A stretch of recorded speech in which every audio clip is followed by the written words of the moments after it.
Então, gente, boa tarde para todo mundo, tá? Para quem foi chegando depois. A gente deu uns 5 minutinhos aí para a gente ter um maior número de alunos, né, no início da aula. Mas eu vou deixar gravada, então, para quem depois também quiser, não puder comparecer, né, virtualmente. Então, hoje vai ser a nossa primeira aula, de fato, sobre metodologia em pesquisa. Então, não é à toa que a gente tem essa disciplina dentro do mestrado, né, de todo mestrado que vocês forem, a gente sempre tem essa disciplina, né, dada a relevância dela, e a gente, como a gente apresentou na aula passada, do plano do curso, a gente vai dar 2 enfoques, tá? Então, vocês vão ver que as minhas aulas vão focar muito mais a parte introdutória. Então, a gente vai falar de postura, né, o que é esse conhecimento dentro de uma perspectiva científica. Eu sei que muita gente aqui ou está um tempo fora, né, do ambiente acadêmico, ou mesmo nunca se desenvolveu muito dentro dessa área, provavelmente fez o TCC, teve dificuldade, e foi isso, e acabou. Mas a verdade é que, independente de qualquer coisa, a gente tem uma dissertação a produzir, que ela deve ser feita e desenvolvida com base em método científico, né, em conhecimento formal, em literatura científica. Então, tudo isso a gente tem que conhecer. Então, eu vou querer falar com vocês do basicão mesmo. A ideia é dar uma base teórica inicial para vocês, para que vocês tenham condições de amadurecer depois dentro do projeto de vocês de mestrado e na futura dissertação de vocês. Tá? Então, vocês vão ver a minha aula de hoje, a minha filha mais velha falou, mamãe, você é a rainha dos memes, agora eu sou a rainha dos memes nas minhas aulas, então eu vou trazer, porque eu sei que esse ambiente aqui, por si só, já é, né, não é tão divertido quanto em sala de aula, a gente não consegue dinamizar tanto quanto numa sala de aula presencial, mas é o que temos para agora, né, então essa é a nossa realidade. Então a professora sempre vai querer fazer uma graça para que pelo menos eu consigo prender a atenção de vocês, nem que seja na hora da graça, né? Então, eu peço que vocês se concentrem, porque a ideia é dar uma base mesmo para vocês, que seja essencial para a condução do trabalho de vocês. Então, o orientador de vocês vai cobrar, e aqui é o momento da gente aprender, tá? Então, hoje a gente vai fazer uma aula bem introdutória, né? Qual é a postura desse profissional, desse cientista, porque se vocês vieram para o mestrado, se vocês não foram para um mestrado profissional, se vocês não foram para um MBA, não foram para uma especialização, é porque vocês estavam envolvidos nessa parte mais acadêmica propriamente dita. Então, é importante vocês terem essa base na hora de produzir o trabalho científico de vocês. Beleza? Então, feito toda essa introdução, depois eu vou querer fazer chamada, tá? Como professora tradicional, porque eu preciso recolher a frequência de vocês de algum jeito, tá? Então, eu vou compartilhar com vocês a apresentação da aula de hoje, tá? Ai, fechei. Peraí. Acabei de fechar, só um minuto.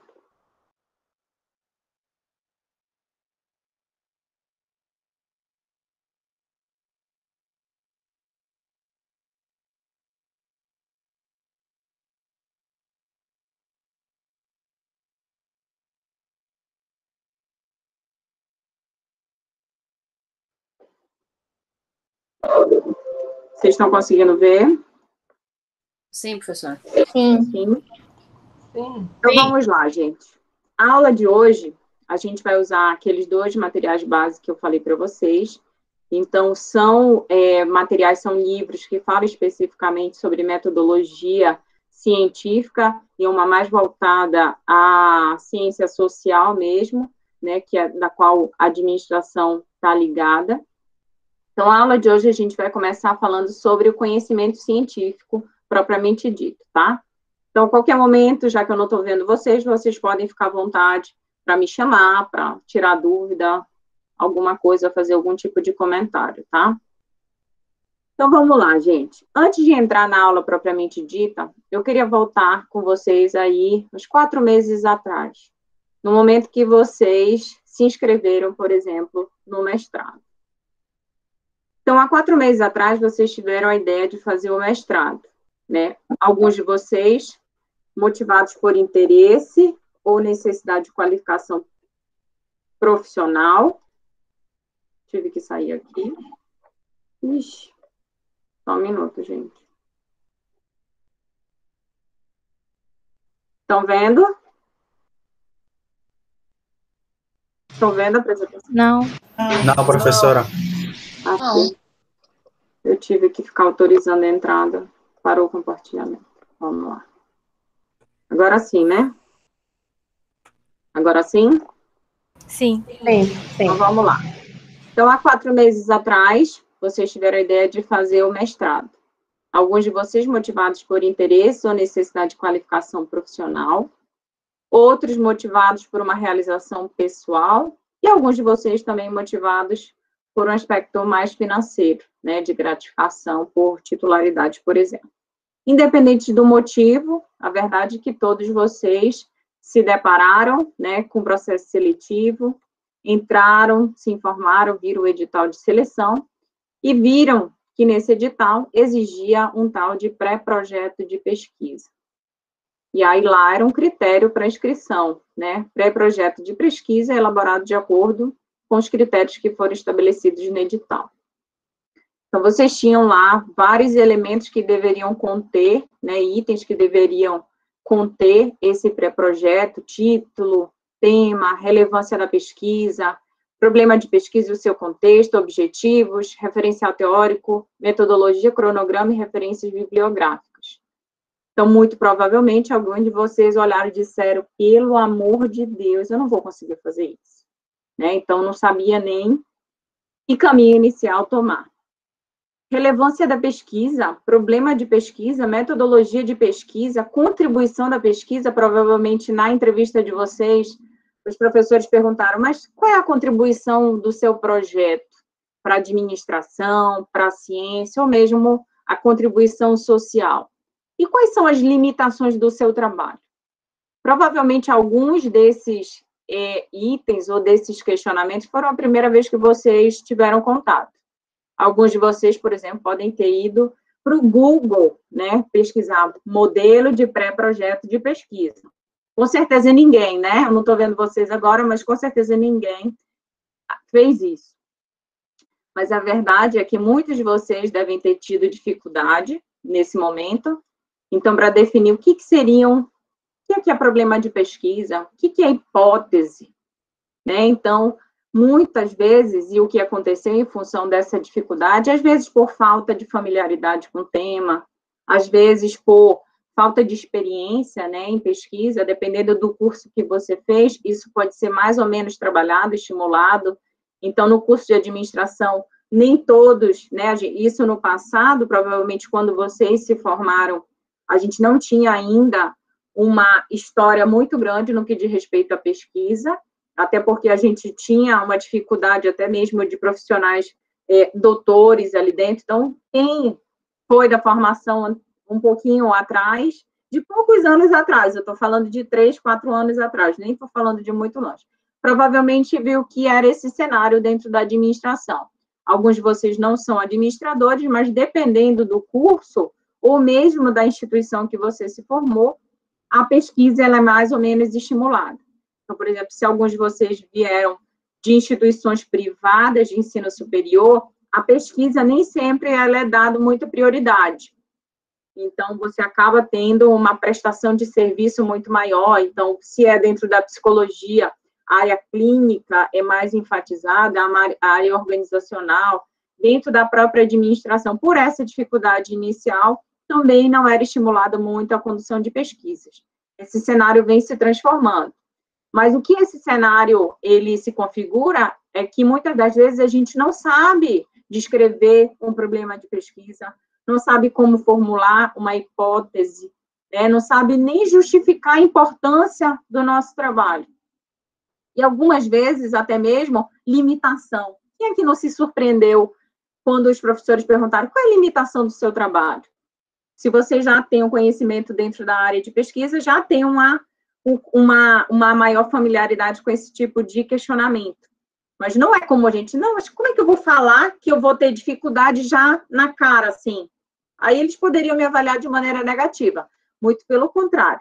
A gente vai ver que dentro da ciência, quando a gente aponta limitações, ou mesmo a gente aponta direcionamento para novas pesquisas, na verdade, a gente está ali dando a oportunidade do conhecimento se desenvolver, né, novas afirmações se fazerem. Então, no meu estudo, eu vim até aqui, mas eu vi que eu tive dificuldade nisso, mas isso já é uma oportunidade para uma nova pesquisa, para um novo conhecimento. Então, é muito comum esse tipo de questionamento, mas eu vi que nas entrevistas, muitos de vocês entenderam, mas isso é uma limitação? A gente questionava, e a gente queria dizer que, de fato, a gente vai encontrar dificuldade na hora de conduzir pesquisa.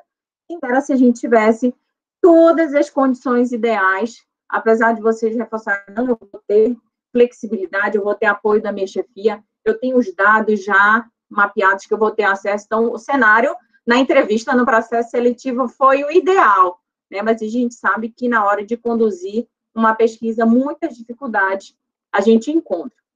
Então, o que a gente viu em função dessa falta de experiência, dessa falta de familiaridade com a área da pesquisa, nos pré-projetos de vocês? Então, vocês vão ver que durante toda a aula de hoje, eu vou sempre retomar no que eu vi no pré-projeto de vocês, no que eu vivenciei nas entrevistas de vocês, ou mesmo o que a gente tem acompanhado dentro do ambiente acadêmico, tá? Então, eu sempre vou tentar remeter à realidade de vocês.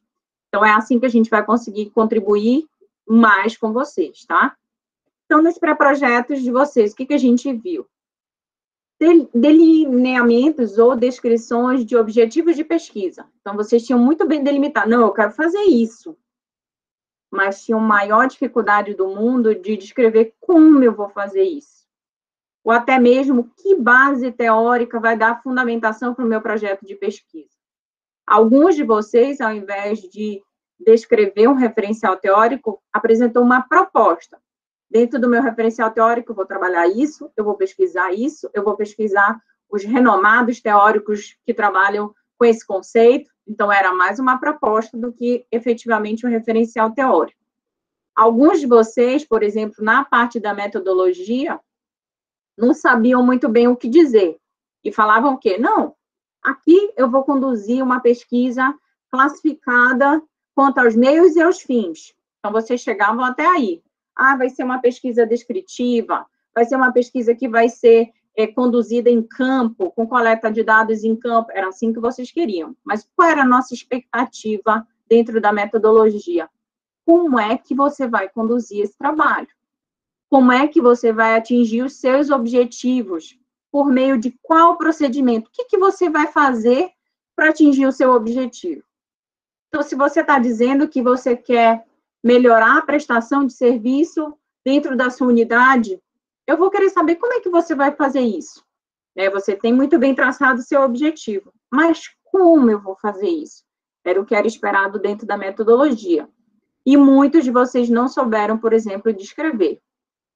Muitas vezes, o que me incomoda muito, diga-se de passagem, eu questionei muito isso em algumas entrevistas, muitas vezes, o pré-projeto de vocês, a proposta de pesquisa de vocês, estava muito mais motivada por uma percepção pessoal, porque eu percebo aqui na minha unidade, ou eu percebo aqui no meu trabalho, que o gestor, ele não sabe lidar com os seus subordinados. Eu percebo, sabe, tem muita reclamação aqui no nosso ambiente de trabalho, do nosso atendimento. Então sempre era uma motivação pessoal, uma justificativa pessoal para a proposta do pré-projeto de vocês. E a gente vai ver aqui que toda pesquisa, ela pode até iniciar uma perspectiva pessoal, uma experiência, mas ela nunca deve se estruturar desse jeito. Então, o que a gente esperava em termos de justificativa, de motivação? O que isso vai trazer de benefícios para a minha organização, para o serviço público, para o serviço privado, né, em termos de responsabilidade social, em termos de desenvolvimento do conhecimento, de inovação? O que isso vai trazer? Então, muitos de vocês tinham muita dificuldade de mostrar a relevância ou a justificativa do seu projeto, da sua pesquisa, do ponto de vista científico, do ponto de vista E a gente perguntava na entrevista, para o desenvolvimento da administração, qual é a justificativa social, qual é a relevância social do seu trabalho? Alguns não, até classificavam, mas muitos não, sempre ficavam sob controle de percepções pessoais e não científicas. Então, é importante vocês saberem que a gente viu coisas nesse processo seletivo que a gente não quer mais ver, né? Então, agora, vocês vão ter que desenvolver, inicialmente dentro dessa disciplina, mas ao longo dos 2 anos, uma postura mais científica, né? Que é isso que a gente vai conversar hoje. Então, o que a gente espera de vocês? Né? O conhecimento a partir de agora, essa postura científica, como é que a gente deve conduzir os nossos trabalhos? Como é que a gente deve elaborar os nossos trabalhos? A nossa pesquisa ela vai estar pautada em quê? O nosso trabalho vai estar pautado em quê? E ao final do meu projeto ou da minha dissertação, o que eu vou trazer? O que eu vou ter desenvolvido enquanto produção de conhecimento, produção de ciência? Então, vocês estão no mestrado acadêmico. A gente espera, de fato, que isso aconteça ao final do mestrado de vocês. Tudo bem, gente, até aqui? Estou conseguindo acompanhar, recapitular aí, lembrar da Tudo bem. Lembraram lá do início, como foi o início de vocês? Eu vou parar aqui a apresentação um pouco. Estou viajando na maionese ou muitos de vocês tiveram essa dificuldade inicial? Sim, professor. Com certeza. Todas as dificuldades iniciais.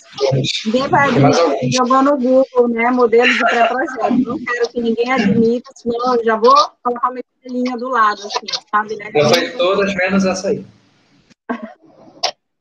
Mas é verdade, gente, por 1000, né, possibilidades iniciais, ou porque a gente não teve professores que estimularam, ou porque, às vezes, isso acontece muito também, quem vai trabalhar metodologia no nosso curso é aquele professor que está sem carga horária e põe, assim, aquele último professor que odeia metodologia. Metodologia não é, a gente vai ver, não é a melhor disciplina do mundo para se trabalhar. Mas essa professora vai se esforçar para pelo menos se tornar, pelo menos vocês lembrarem de alguma coisa no final dessa disciplina. Mas, independente de vocês gostarem ou não, a verdade é que ela é essencial para o trabalho de vocês. Então, vocês, ao final de 2 anos, vão ter que desenvolver uma dissertação. Então, provavelmente, como a gente tem trabalhado com foco na publicação, na produção de um artigo científico, e como o próprio nome diz, ele não pode, não deve ser feito de qualquer jeito. Então, não é com qualquer metodologia, é porque eu acho que é isso, é porque ficou mais interessante desse jeito dado, não é assim. Né? Então, a gente inicia essa disciplina mostrando um cenário que a gente vivenciou, muitos de vocês vivenciaram, até para justificar a importância desta disciplina na formação de vocês. Então, vocês viram a dificuldade que foi, e, claro, até para a gente estruturar um processo seletivo à distância, a gente tinha que exigir de vocês, pelo menos nesse início, entender, né, qual era o nível de vocês em termos de ciência, em termos de projeto ou de pesquisa. A gente viu que muitos de vocês tiveram dificuldade. Então, a gente precisa sanar pelo menos essa limitação inicial dentro dessa disciplina. Mas, claro, que por meio do orientador de vocês, a ideia é que vocês desenvolvam ao longo do mestrado essa postura científica, ok? Então, vamos lá. Eu vou continuar aqui, tá? Depois eu vou compartilhar com vocês a apresentação, tá? Lá na sala. Então, não se agonie muito em relação a isso. Vou continuar.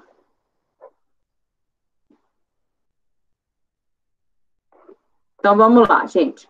Ao estudar metodologia, o primeiro impacto que se tem é que se trata de algo enfadonho, cheio de regras difíceis de serem seguidas.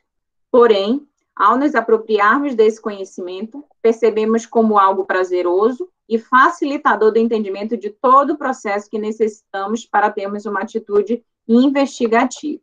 Então, a partir de agora, vocês têm que ter clareza de que vocês são pesquisadores. Vocês são, sim, servidores públicos, colaboradores da iniciativa privada, qualquer que seja o perfil, mas, a partir de agora, vocês vão desenvolver um perfil mais de pesquisador, tá? E menos de trabalhador nesse sentido. Vocês vão ver por quê. Então, a metodologia científica irá abordar as principais regras da produção científica para alunos do curso de graduação e pós-graduação, fornecendo uma melhor compreensão sobre a natureza e objetivos, podendo auxiliar para melhorar a produtividade dos alunos e a qualidade das suas produções. Entende-se metodologia como estudo do método para se buscar determinado conhecimento.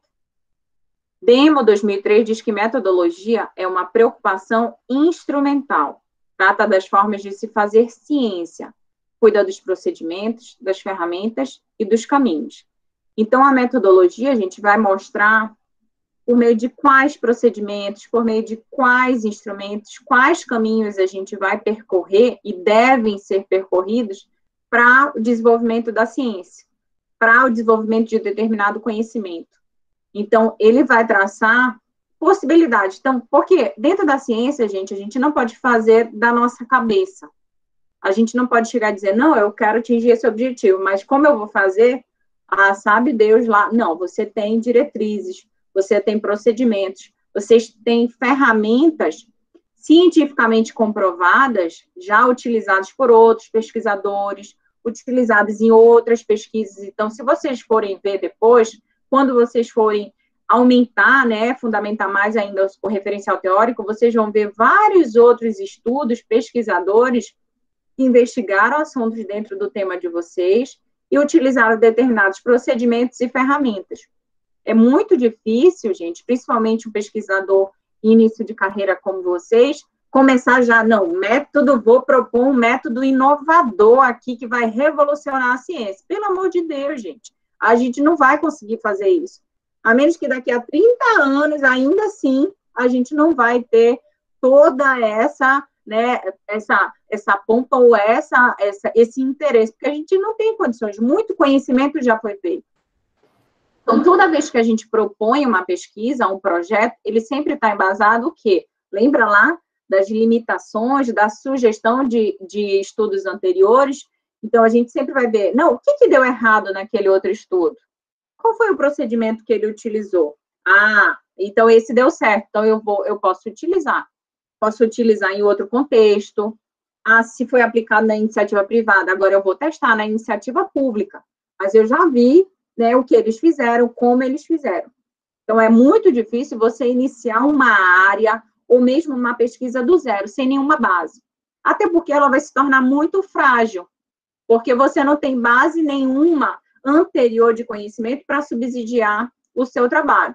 Então, por isso que a metodologia, ela vai se pautar no cuidado com esses procedimentos de como a gente vai fazer, que fases a gente vai conduzir, que etapas, que instrumentos. Ah, tem um método específico ali, né? Tem um software específico que pode ser feito isso. Então, não é da minha cabeça, já tem algo que foi estabelecido ou pré-conduzido. Então, eu já uso essa base teórica de conhecimento para subsidiar o meu trabalho.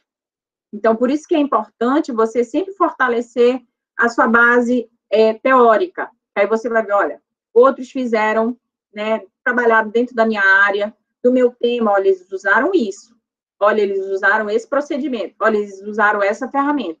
Para, a partir dali, você conduzir, por exemplo, a sua pesquisa. Tudo bem, gente, até aqui? Podem me interromper o momento que vocês quiserem, tá? Tudo bem.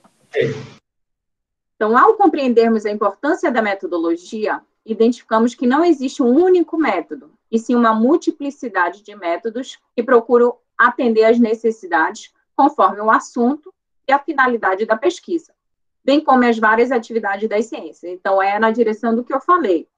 Então, a gente vai ver que tem uma multiplicidade. Claro, dependendo da área, se eu estou falando de administração, de psicologia, de engenharia da produção, cada uma vai ter métodos que são próprios, tá? Que são diferentes entre si, tá? Então, a gente tem uma base de procedimentos, de métodos de pesquisa diferenciadas, a depender da área que você for investigar, tá? Então, mas, quando é que eu vou definir qual é a metodologia que eu vou utilizar?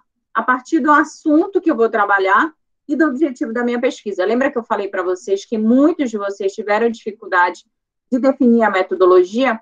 que tinham muita clareza do objetivo que queria alcançar, mas como ia fazer isso para alcançar são outros 500. Porque dependendo do assunto que você trabalha, gente, é muito subjetivo. Então, imagina que eu proponho o seguinte, um tema que alguns de vocês apresentaram lá dentro das entrevistas, mas que é altamente difícil de ser trabalhado. Motivação. A gente fala bastante dentro da área de gestão, os funcionários estão desmotivados, a gente precisa aumentar a motivação. Mas, gente, o que é motivação, Rômulo, para você? O que motiva você dentro do ambiente de trabalho? Para a gente entender o quanto é difícil, às vezes, trabalhar determinadas pesquisas. Diga, Rômulo. Professora, a senhora está falando agora, já ia me manifestar, né? Que esse tema foi o meu tema de trabalho. O seu tema foi assim, que eu estou em outro nível, porque eu não lembrava do teu tema. Sim, não, esse tema, eu trabalhei, o tema que eu trabalhei, na verdade, no meu TCC, né, foi motivação e engajamento dos servidores públicos, e o meu projeto, eu fiz uma extensão, né, no sentido de avaliar outras organizações também, mas a base, né, que era, como a senhora está falando, né, eu não fui querer inventar a roda, então eu fui fazer o pré-projeto em algo que eu já tinha estudado, algo que eu já conhecia, que já estava um pouco mais delimitado na minha cabeça, que eu sabia quais foram os instrumentos que os pesquisadores utilizaram, porque eu já havia estudado. Então, foi isso. E, realmente, o tema da motivação, ele é muito amplo, né? Aí, tem motivação intrínseca, tem motivação extrínseca, e dentro disso, né, aquela motivação que é interna, ela varia muito de pessoa para pessoa. Óbvio que, por exemplo, no âmbito da motivação extrínseca, salário, condição de trabalho, chefia, os recursos, a tua organização, ela te capacita para você adquirir novas habilidades para enfrentar os desafios, né, que são constantes e novos que surgem. Então, tudo isso é muito variado, né? A gente fica realmente um pouco perdido, porque quando você vai estudar na literatura também, uma gama de pesquisadores corroboram uma corrente de pensamento. Outros pesquisadores falam outra coisa, e aí você investiga, você chega num resultado e você fica assim, tá, e aí? Olha, parte da minha pesquisa está corroborando para cá, outra parte da minha pesquisa está corroborando para lá, e aí você fica, né? É claro que, por exemplo, eu não sei quanto aos colegas, mas eu sou recém-formado, eu me formei em 2019, né? Então eu tenho 1 ano e meio de formado, por assim dizer. Estava um pouco fresco na minha cabeça, né, esse conhecimento por causa do meu TCC, que eu fiz no modelo de artigo. Consegui publicar também com a ajuda do professor, né, o meu orientador foi o professor Carlos André. Publiquei também em 2 congressos, mas, assim, é uma construção, né, você tem muita dúvida, você tem que pesquisar muito para você consolidar um pouco de conhecimento, é muita pesquisa, muito estudo, e é isso. Rômulo, eu ainda estou chocada de eu ter conseguido acertar o teu tema, eu estou chocada ainda, porque eu não lembrava do teu projeto, mas eu... Foi na ferida. Tem que acertar na lota, alguém tem que jogar, pelo amor de Deus, depois eu vou dizer para alguém os números. Mas o que eu falei de motivação, porque é um assunto, um tema de tanto interesse dentro da área de gestão de pessoas especificamente, mas ele é tão complexo de ser trabalhado, que você pode até estabelecer enquanto objetivo lindo e maravilhoso, aumentar a motivação dos servidores da minha unidade. Ok, você tem um objetivo bem objetivo, diga-se de passagem, bem claro, mas e aí? Como eu vou fazer isso? Porque eu posso até aplicar um instrumento, Rômulo. Você mesmo disse, a própria definição de motivação já é um problema à parte, porque você tem lá 1000 teorias que se propõem a definir, já começa por aí. Dependendo do assunto que vocês trabalharam no pré-projeto, vocês vão ter similaridade, que você tem lá 1000 correntes que vão tentar explicar o assunto de interesse de vocês. Mas, ok, eu vou me propor a investigar ou aumentar a satisfação. Aí eu chego à verdade, por exemplo, a Gisele, ela é mais motivada em termos de trabalho, o aspecto financeiro. Não, eu vou dizer que é o Rocha, que é mais cara do dinheiro. Rocha, nossa, dinheiro para ele... Eles não sabem quem é Rocha. Tiago Rocha, desculpa. Sou eu. Tiago Rocha vai ser de cara dinheiro. Pode dar dinheiro para ele, que ele, não importa o desafio, ele vai aceitar. A Juliana, por exemplo, ela é mais, né, aspecto pessoal. Se ela tem realização pessoal, independente do que ela está fazendo, independente do quanto ela está ganhando, ela se sente motivada. É tudo mentira isso, tá? Essa parte financeira também interessa, Juliana. Não, brincadeira. Aí a Gisele, por conta própria, ela vai dizer, não, na verdade, assim, se eu estou num ambiente legal, eu tenho bons colegas, eu posso até ganhar mal, mas eu me sinto motivado para trabalhar. O que eu quero dizer com isso? Que só aqui na nossa sala, provavelmente a gente vai ter 24 fatores motivadores diferentes. E como é que eu vou propor uma intervenção ou um projeto dentro da minha pesquisa que eu quero conduzir, de maneira que todo mundo possa ser beneficiado ao mesmo tempo? Eu tenho um objetivo bem traçado. Agora, meu amigo, como eu vou fazer isso? Por meio de qual metodologia que é o problema? Então, muitas das vezes, a gente tem um objetivo bem claro, até, né, do ponto de vista científico, que seja altamente motivador, né, que vai enriquecer, mas a questão do operacionalizar, colocar isso em prática de maneira, Romulo, que você depois possa publicar lá e dizer, não, essa intervenção que eu fiz foi mesmo, esse resultado que eu alcancei foi por causa do procedimento ou da metodologia que eu apliquei. Porque 1000 outros fatores podem interferir. Então, imagina lá que a gente está trabalhando motivação. E aí, eu disse lá, o Rocha é o dinheiro, mas, de repente, a motivação da Juliana naquela época aumentou e nada tinha a ver com o ambiente de trabalho dela. Na verdade, assim, ela teve alguma realização pessoal e aí a motivação dela estava excelente, mas nada tinha a ver com o ambiente de trabalho.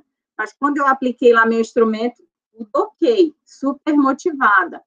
Tinha a ver com o ambiente de trabalho? Não. Aí eu vou dizer lá nos meus resultados que todo mundo, né, os meus resultados excelentes, todo mundo ficou altamente motivado depois da aplicação do meu instrumento ou da minha intervenção. Mas pode não ser verdade. Pode não ter nada a ver com o procedimento que eu desenvolvi. Então, por isso que a gente tem que ter muita clareza quando a gente for propor uma pesquisa, que é dizer, não, tudo bem, eu quero alcançar esse objetivo, mas eu tenho condições em termos de conhecimento, de instrumentos, de métodos para alcançar esse objetivo, porque às vezes a gente não tem, a gente não desenvolveu ainda. Então, se a gente buscar aqui, tem várias informações que a gente quer desvendar, por exemplo, da própria humanidade, que a gente não conseguiu até agora. É muita coisa aí que explica, não, quem aqui, quando uma pessoa desenvolve um transtorno psicológico, como é que a gente explica? Uma pessoa que ouve vozes, uma pessoa que é esquizofrênica, uma pessoa que entra em depressão, tem muita coisa que a gente não consegue explicar. Então, por isso que é importante a gente ter metodologia para desenvolver a nossa pesquisa. Ok? Então, vamos lá, continuar.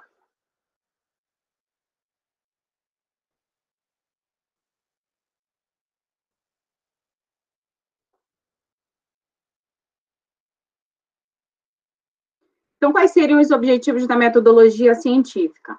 Distinguir a ciência e as demais formas de obtenção do conhecimento.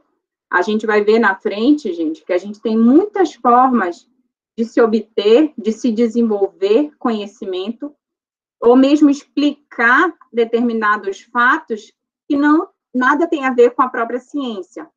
Então, a gente vai ver esses tipos e níveis de conhecimento já já. Desenvolver no pesquisador uma atitude investigativa. Estabelecer relações entre o conhecimento estudado atualmente com os existentes. Então, como a gente falou, até o Romulo falou, não, a gente não está inventando a roda. Não, porque a gente sempre leva em consideração o conhecimento já existente. Então, as dificuldades que foram encontradas, se eu vi lá que uma metodologia ela não foi eficaz para atingir determinado objetivo, por que eu vou tentar de novo utilizar? A chance da minha pesquisa dar errado, dos meus resultados serem negativos, de eu não conseguir depois publicar, por exemplo, esse meu trabalho, é muito grande, porque você já tinha conhecimento prévio de que aquele procedimento não funcionava, mas ainda assim, você... Agora, a gente tem aí uns cenários hoje, principalmente, que a gente insiste na desgraça, que a gente sabe que não dá certo, mas tem gente que insiste em continuar defendendo, mas tudo bem. Promover possibilidades para a leitura crítica da realidade, sistematizar atividades de estudos, integrar conhecimentos, desenvolver postura holística na superação da fragmentação dos conhecimentos, orientar na elaboração de trabalhos científicos e desenvolver o espírito crítico, que a gente vai ver que faz parte dessa postura científica que a gente quer desenvolver em vocês. Então, o histórico do método científico, né? Então, a ciência, na condição que a gente conhece hoje, ela é resultado de descobertas ocasionais, então, até coloquei aqui, né, a descoberta da lei da gravidade, então, foi uma questão que não foi planejada, não foi produto ali de muita pesquisa em laboratório, não, foi uma descoberta ocasional acidental, só que com o passar do tempo, isso foi se tornando cada vez menos frequente. Então, hoje, as pesquisas que são realizadas, o conhecimento que é desenvolvido, ele é cada vez mais fruto de métodos altamente rebuscados e controlados. Por quê? Para que eu tenha certeza, ao final de tudo isso, de que, de fato, aquele resultado que eu atingi é produto de um rigor científico muito grande, de um procedimento muito bem elaborado. Então, até coloquei aqui da COVID, que é a discussão do momento mesmo, então, muitos laboratórios ao redor do mundo inteiro estavam envolvidos e estão envolvidos em pesquisas ligadas não só à produção de vacina, mas a própria entender o próprio funcionamento, né, da contaminação, do vírus e tudo mais. Então, você vê que não é mais, apesar de ter sido uma situação que ninguém esperava, né, ninguém tinha conhecimento ainda sobre o vírus, sobre a doença, mas ainda assim, tudo que está sendo desenvolvido agora é com base no rigor científico e metodológico muito grande. Principalmente porque a gente está falando da área da saúde. Se a gente acha que determinadas áreas humanas, aplicadas, que não lidam diretamente com a saúde humana, agora vocês imaginam no nível de saúde, o quanto esse rigor, esse método científico, ele tem que ser exaltado e ele tem que ser controlado. Então, vocês viram muita coisa aí saindo, questionando algumas vezes, mas em função dos resultados que foram alcançados, com o passar do tempo com essas pesquisas, esse método científico, né, a ciência propriamente dita, ela foi ganhando cada vez mais notoriedade e reconhecimento, né? Então, não é à toa, de qualquer jeito, que o conhecimento tem sido adquirido e as descobertas, elas têm sido alcançadas. Professora, só para falar de uma curiosidade, eu estava lendo uma matéria, né, a senhora estava falando da COVID, que a maioria dessas vacinas, né, que foram produzidas de maneira rápida em comparação a outras vacinas, né, de outras doenças, elas foram utilizando uma técnica, né, que é para copiar o RNA do vírus, alguma coisa assim. E essa técnica, ela foi criada, parece que tem mais de 10 anos, por uma pesquisadora. E na época, quando ela revolucionou e criou essa técnica, ela foi meio desacreditada, não deram muito crédito, não, a gente vai fazer assim, não é assim que se faz, né? É feito de outra forma. E hoje, quando a humanidade precisou dessa urgência, né, em virtude da pandemia, foi resgatado isso que ela tinha criado antes e conseguiu, né, desenvolver essa vacina em tempo recorde aí, né? E acho que é mais uma prova, né, que o conhecimento científico, né, são os pesquisadores de mão dada, né? Você descobre uma coisa, passa para o outro, ao longo das gerações vai se construindo um pouquinho, até que a gente vai avançando. Era isso. Exatamente. E é isso, é levando em consideração sempre o conhecimento pré-existente. Então, ela, por exemplo, no momento ela se tornou inovadora na época, só que, claro, ela tinha toda uma base para justificar tudo que estava sendo desenvolvido, né? Então, era a base de muita pesquisa, análise de outros procedimentos, mas que naquele momento se tornava inovador, né? Mas ainda assim com base em um conhecimento pré-existente, né? Isso é muito reforçado. Deixa eu ver se saiu aqui.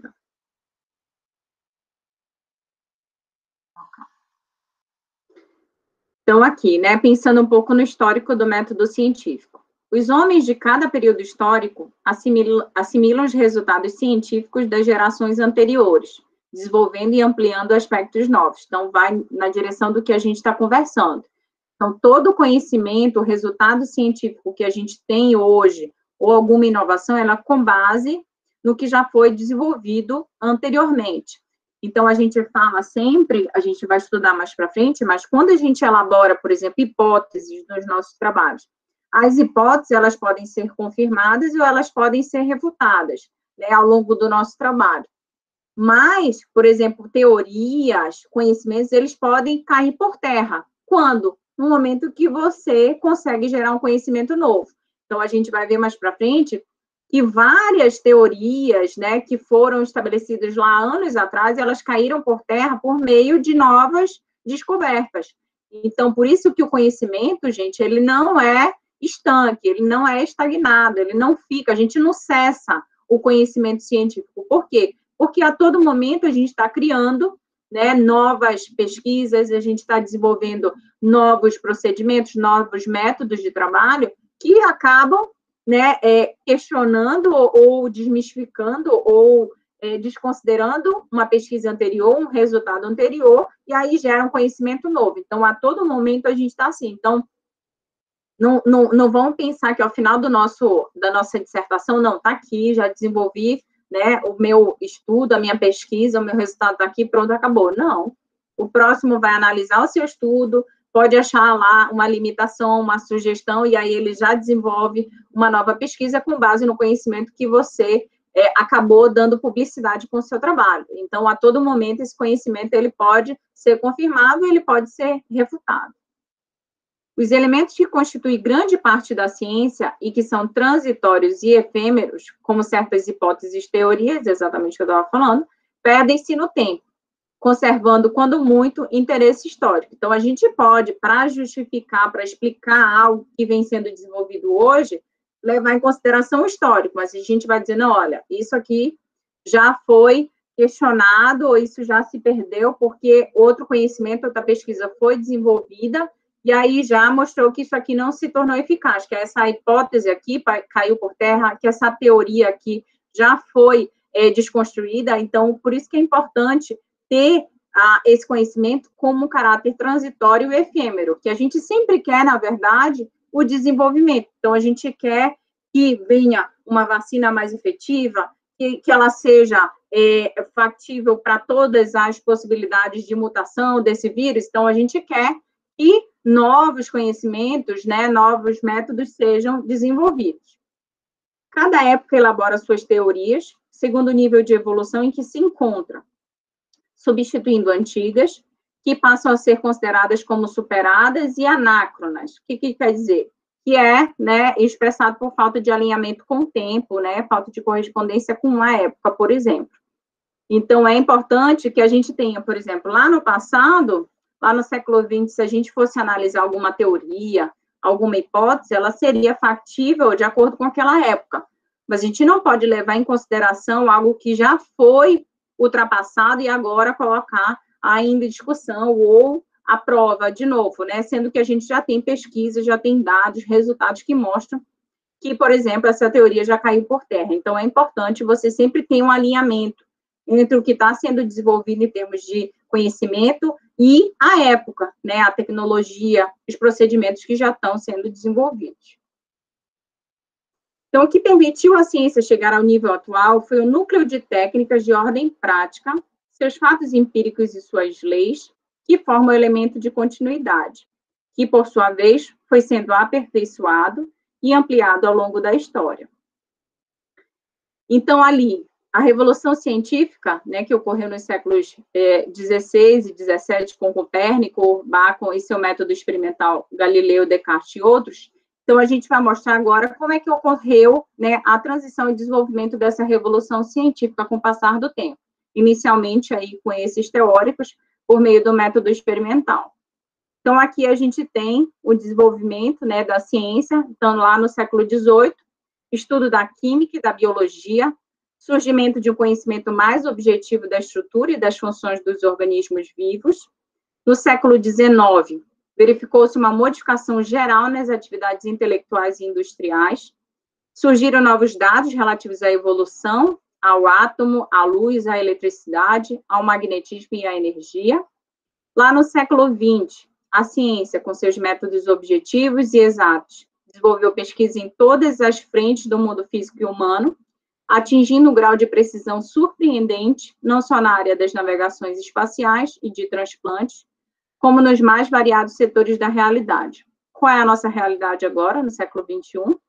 Aponta para a superação de alguns paradigmas, transgênicos, genomas, informática e viagens aeroespaciais, e aponta também na direção de uma reconstituição de novos paradigmas. Então, agora a gente volta a questionar a questão ambiental, esgotamento de recursos naturais, a própria manutenção da vida do planeta.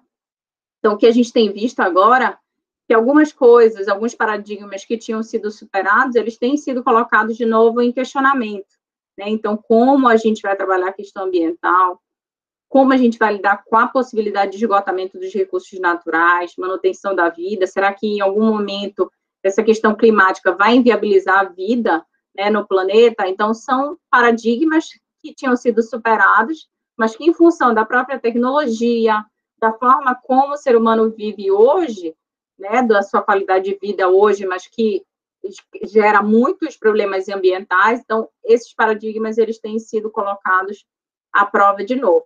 E a gente pode elencar em um monte de outros, né, que a gente tem se questionado agora com o passar do tempo. Então, essa evolução tem como mola propulsora os métodos e instrumentos de investigação aliados à postura científica perspicaz, rigorosa e objetiva. Essa postura, preparada ao longo da história, impõe-se agora de maneira inexorável a todos que pretendem conservar o legado científico do passado ou ainda se propõem ampliar suas fronteiras. Então, o conhecimento e seus níveis, né? O que a gente usa hoje, né, enquanto elementos para subsidiar o desenvolvimento do conhecimento da ciência?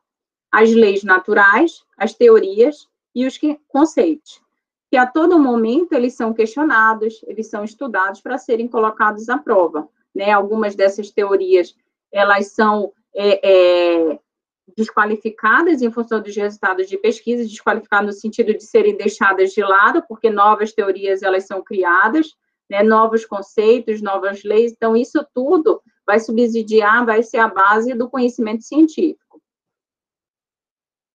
Então, o que seria o conhecer do ponto de vista da ciência? É uma relação que se estabelece entre o sujeito que conhece e o objeto conhecido. Aqui, gente, quando eu falo objeto, pode ser qualquer coisa, tá? Não é um objeto físico, tá? Que vocês têm em casa, por exemplo, não é uma cadeira, não é um computador, não. Um objeto pode ser uma célula, pode ser algo, né, nessa relação da ciência. O conhecimento sempre implica uma dualidade de realidade. De um lado, o sujeito cognoscente, quem sabe, e de outro, o objeto conhecido. Por meio do conhecimento, o homem penetra nas diversas áreas da realidade para dela tomar posse.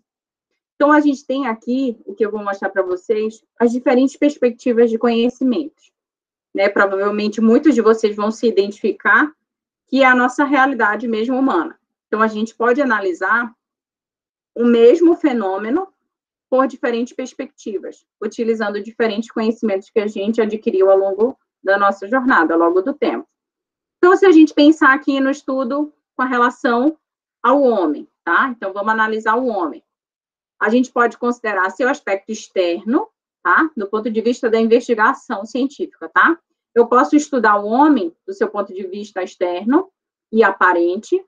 Podemos dizer uma série de coisas ditadas pelo bom senso e ensinadas pela experiência cotidiana. Eu posso olhar para ele e dizer, não, ele está pálido, ele está amarelado. Não, isso aí pode ser, sei lá, que ele comeu ali, né, que dizem melancia, manga com leite, qual é que as crendices? Então, você pode justificar ele olhando do ponto de vista cotidiano do senso comum e por meio da observação direta ali, você pode tecer algum tipo de comentário a respeito do ser humano. Por outro lado, você pode ter uma investigação, um conhecimento mais científico. Então, eu posso estudar esse mesmo objeto, tá? Nesse caso, o ser humano, com um propósito mais científico e objetivo, investigando, por exemplo, as relações existentes entre órgãos e suas funções.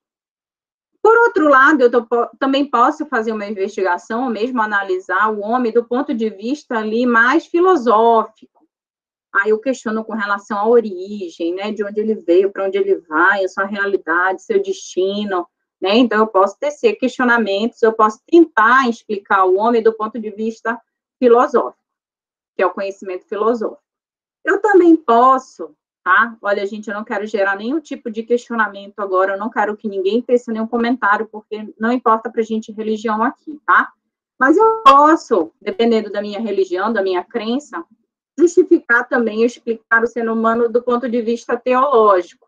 Então, eu vou justificar, eu vou olhar o homem, investigar do que foi dito por Deus, por meio dos profetas, do seu enviado Jesus Cristo. Então, eu posso ter uma justificativa, uma explicação do ser humano do ponto de vista religioso, do ponto de vista teológico. Então, para mostrar para vocês que nós, no nosso cotidiano, a gente é munido de diferentes tipos de conhecimento. Tá? Então, a gente viu aqui. Essa figura, por exemplo, gente, o que vocês diriam? Ai, eu já matei a charada. Essa figura, por exemplo, aqui. O que vocês explicariam? O que está acontecendo com esse homem? Um de cada vez.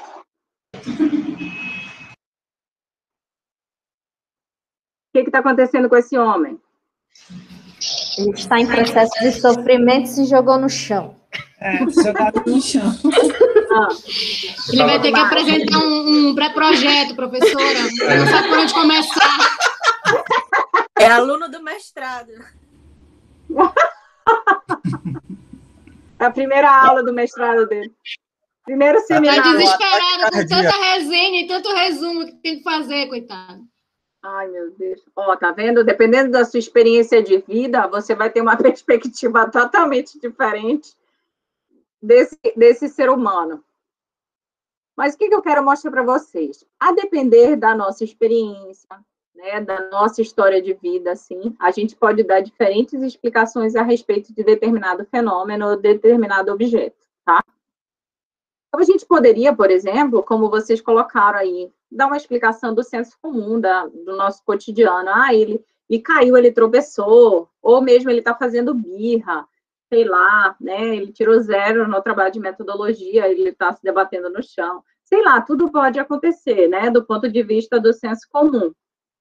Só que a gente pode, além do senso comum, ter outras explicações também, né? Se a gente tiver, dependendo das informações que a gente tiver, do procedimento de análise que a gente utilizar, dependendo do nosso instrumento, então, se eu tinha em mãos ali, por exemplo, um aparelho de ultrassonografia, uma tomografia, eu tive contato ali com informações de caráter mais científico que mostraram lá que ele está sofrendo de dor, porque, na verdade, ele tem pedra na vesícula, sei lá, né? Dependendo do acesso à informação, do método que eu tenho, do procedimento, do mesmo instrumento, eu posso ter diferentes explicações a respeito de um mesmo fenômeno.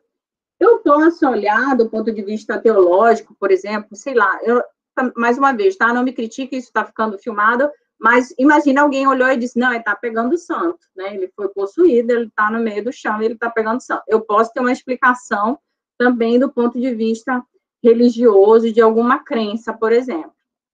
Ou eu posso dizer, né, que, na verdade, ele está ali porque ele está numa crise existencial, que ele não sabe quem ele é, para onde ele vai, né? Então, eu posso ter, a respeito do mesmo fenômeno, diferentes possibilidades de explicação. E vocês podem me dizer, mas, professora, mas está errado a gente tentar explicar no nosso dia a dia o que a gente está vendo pelo que a gente conhece, ou pelo que a gente ouviu falar, ou mesmo pelo que a nossa mãe falou, nossa avó falou? Não, não é errado. Só que eu não posso explicar um fenômeno ou uma pesquisa científica por meio desse tipo de conhecimento, certo? Então, o que eu quero dizer para vocês é que a nossa vida ela é permeada de diferentes conhecimentos. O que é até bom, gente. Imagine o seguinte, que a gente está aqui, né? E aí, se a gente não tivesse, por exemplo, essa experiência da aula, a experiência dos nossos colegas, que iam trazer, olha, gente, não vão por aí, porque vai dar errado. Não usem esse software que vai dar errado. Ou mesmo com criança, quando a gente diz, não meta a mão na tomada, vai por mim que você vai pegar um choque. A gente não precisa ter contato com todas as situações. A gente pode se utilizar de conhecimento de outras pessoas, dos nossos familiares, dos nossos colegas, para adquirir certo conhecimento. A gente não precisa... Imagina a gente ter contato com todas as situações, às vezes até mesmo situações que são arriscadas, mas a gente pode adquirir conhecimento pelas nossas relações, né? Pela nossa interação com colegas de trabalho, por exemplo. Então, é mostrar para você. Isso lembra muito a questão de a minha mãe, para qualquer coisa, a solução para ela é andiroba. Né? Então, no conhecimento empírico dela, a andiroba serve para tudo. Mas quando a gente vai para o científico, a gente já vai ver as questões das propriedades que a andiroba tem, as questões de como anti-inflamatório que ela pode possuir, né? Então, é você ter o conhecimento empírico, mas você também embasar aquilo por um conhecimento científico. Imagina a gente chegar no médico e ele dizer, gente, vamos lá, né? Vamos passar uma andiroba, você ia até desacreditar aquele médico, né? Mas, claro, tem uma base, uma justificativa anterior. A gente sabe que outras coisas, elas não são explicáveis, né? Principalmente da nossa cultura. Então, há dizer que, não é manga com leite que não dá certo? O que é que não dá certo? É manga, melancia, sei lá, uma fruta com leite, eu acho. Então, não dá certo. A gente for perguntar, mas tem alguma explicação científica? Não, não tem. É questão cultural. Com certeza, cada um aqui, ninguém vai se manifestar, mas cada um tem uma crendice que rasgou o diploma de pesquisador, de cientista, e que acredita, e a gente não vai colocar aqui em questionamento. Né? Todo mundo se identificou, né, aqui. Mas é isso, a gente tem. Então, é porque tem vários conhecimentos. Provavelmente tem alguma coisa de religião que a gente não faz, porque a gente pode... a gente não vai para o céu, né? A gente sempre usa essa justificativa com as crianças, por exemplo. Mas é isso, é conhecimento diferente. Só que a partir de agora, a gente tem que se vestir de pesquisador. A gente não pode usar esse tipo de justificativa, esse tipo de conhecimento para justificar os resultados que a gente alcançou. Vocês podem dizer, não, deu errado, porque não, com certeza naquele dia os astros não estavam alinhados. Foi isso, com certeza deu ruim por causa disso. Não, não podemos justificar isso. Tá? Então, é importante a gente ter esse conhecimento todo. Ok, temos, mas a partir de agora a gente só vai levar em consideração conhecimento científico, tanto para a condução do nosso trabalho, quanto para explicar o resultado do nosso trabalho. O que a gente pode dizer? Não, gente, realmente foi o procedimento. A gente pode admitir problemas, que o nosso procedimento, por exemplo, não deu conta do nosso objetivo, a gente tinha sido muito ousado em termos de objetivo, mas o nosso procedimento acabou não funcionando. Isso dentro da ciência, a gente admite o tempo inteiro limitação. A gente nunca diz que o problema é do pesquisador, o problema é do método, do procedimento que foi estabelecido. Então, se eu não conseguir aquele resultado, o problema não é que a pesquisa foi ruim ou o resultado, não, é porque o procedimento que eu utilizei não deu conta daquele objetivo. Vou continuar aqui. Eu sempre vou sair só para ver se vocês estão aí ainda, tá? Então, vamos lá. Então, não é ruim, tá, gente? A gente ter diferentes explicações a respeito de um mesmo fenômeno. Não, a gente só tem que ter clareza de quando utilizar um ou outro. A partir de agora, somos pesquisadores. Estamos falando de metodologia científica. A gente não pode dar uma explicação de senso comum, não podemos utilizar a explicação teológica e não podemos utilizar a explicação filosófica. Então, aqui temos diferentes tipos de conhecimento, como eu mostrei, tá? Então, temos o conhecimento empírico, que surge a partir da interação e observação do ser humano com o ambiente ao seu redor. Então, a gente viu muita coisa a gente faz hoje porque foi repassado por nossos familiares, não que você tenha estabelecido um conhecimento científico, buscado o conhecimento científico, ou mesmo, muito menos, produzido uma pesquisa a respeito do assunto. Não, seu pai disse que era assim, e aí você foi e assumiu aquele conhecimento para você do ponto de vista empírico. Não é errado, mas é um tipo de conhecimento que a gente desenvolve. Religioso é o conhecimento baseado na fé religiosa, acreditando que essa é a verdade absoluta.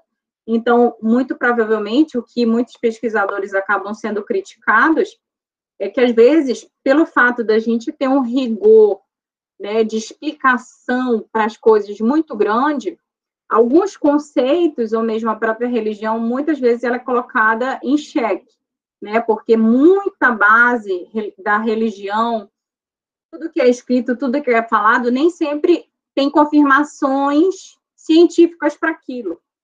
Né? Então, às vezes, alguns pesquisadores questionam porque eu não tenho como comprovar. Só que, do ponto de vista religioso, aquilo não é passível de questionamento. A gente ouve, a gente lê e a gente defende como uma verdade absoluta. Então, não é passível de questionamento. Então, do ponto de vista filosófico, é um conhecimento baseado nas reflexões que o homem faz sobre todas as questões imateriais e subjetivas. Também não tem como objetivo uma comprovação, tá? Então, a gente vai ver mais na frente. Então, cada um desse conhecimento, a gente tem características próprias, tá?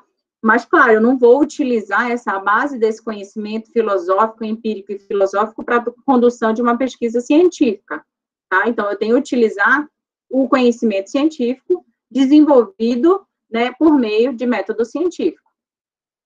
Então, o conhecimento científico usa a lógica e o pensamento crítico, engloba fatos que foram comprovados.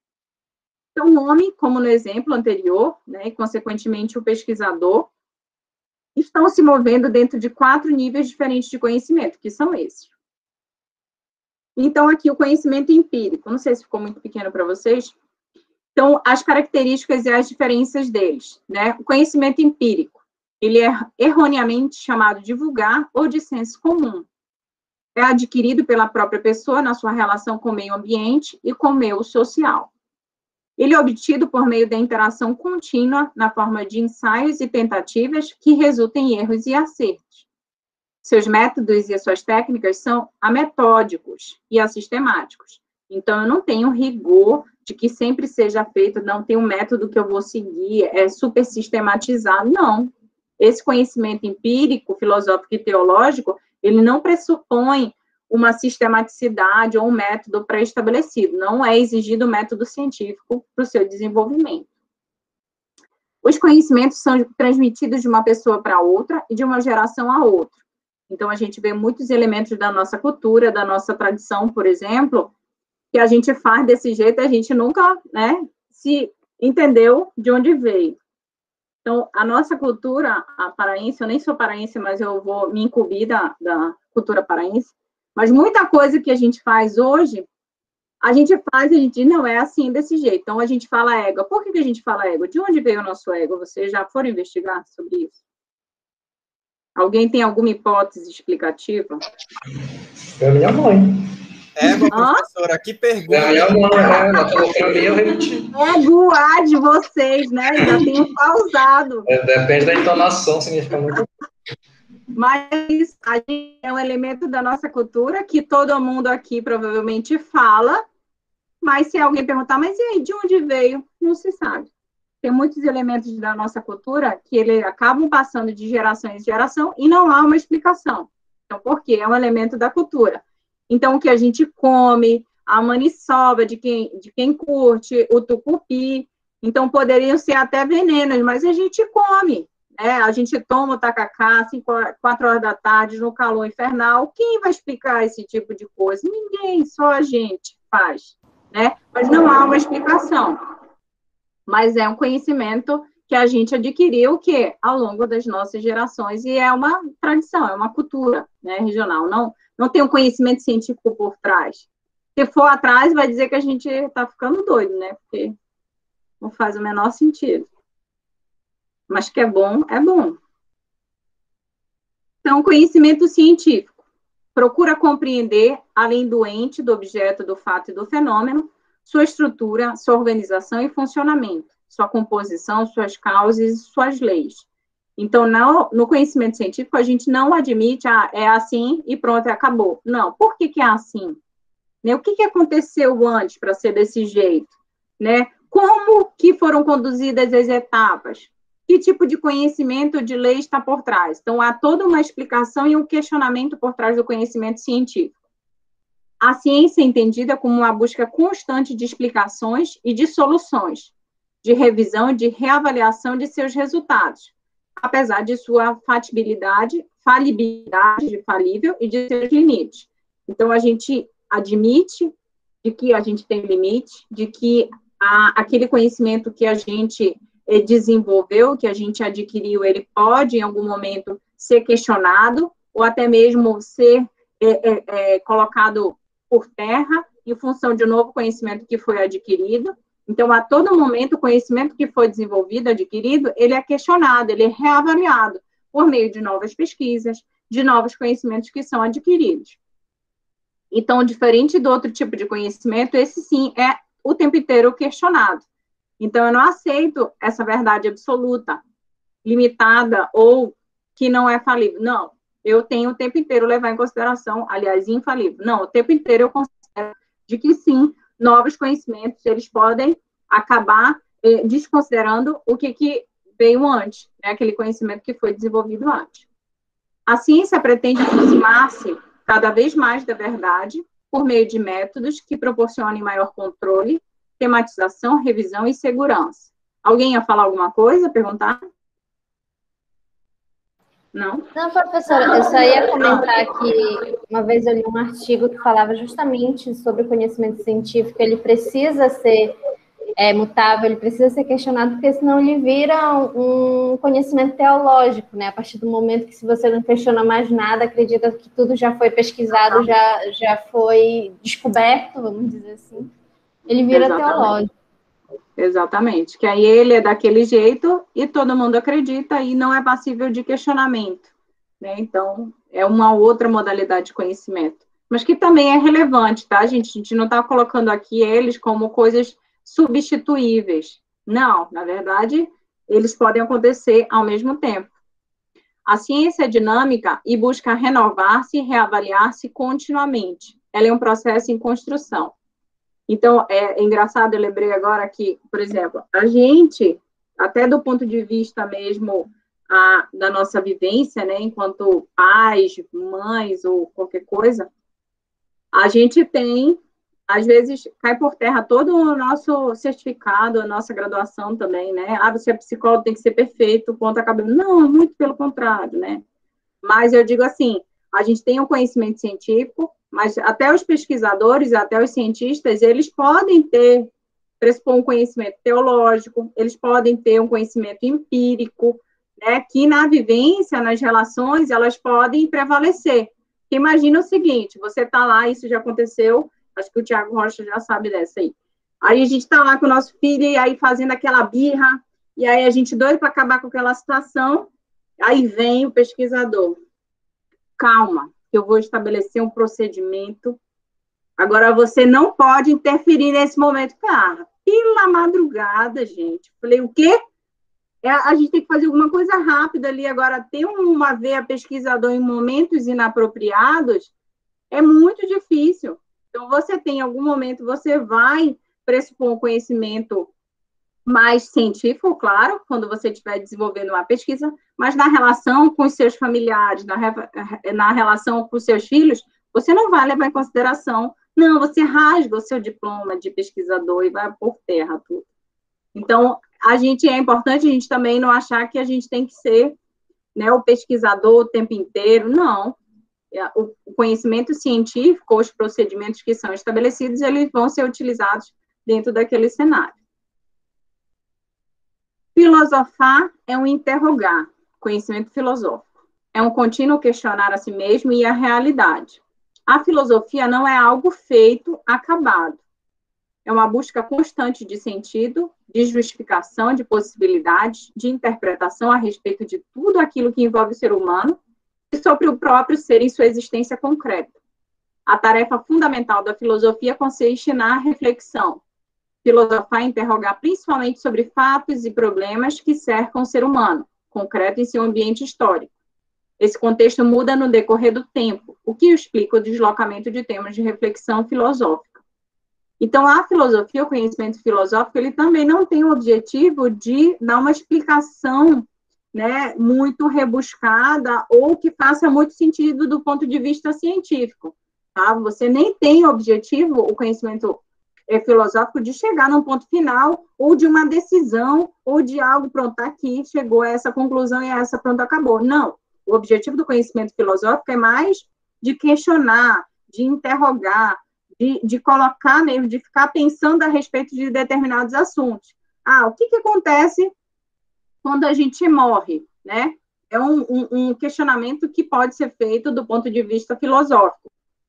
Do ponto de vista científico, a gente poderia ter uma explicação, do ponto de vista empírico também, teológico também, mas a gente está mostrando que são questionamentos, tá, que não tem o objetivo final, uma explicação científica, tá, algo que faça sentido para todo mundo. Não, são questionamentos, né, que podem ser, não tem o objetivo final de serem finalizados, tá, então, diferente do científico, por exemplo.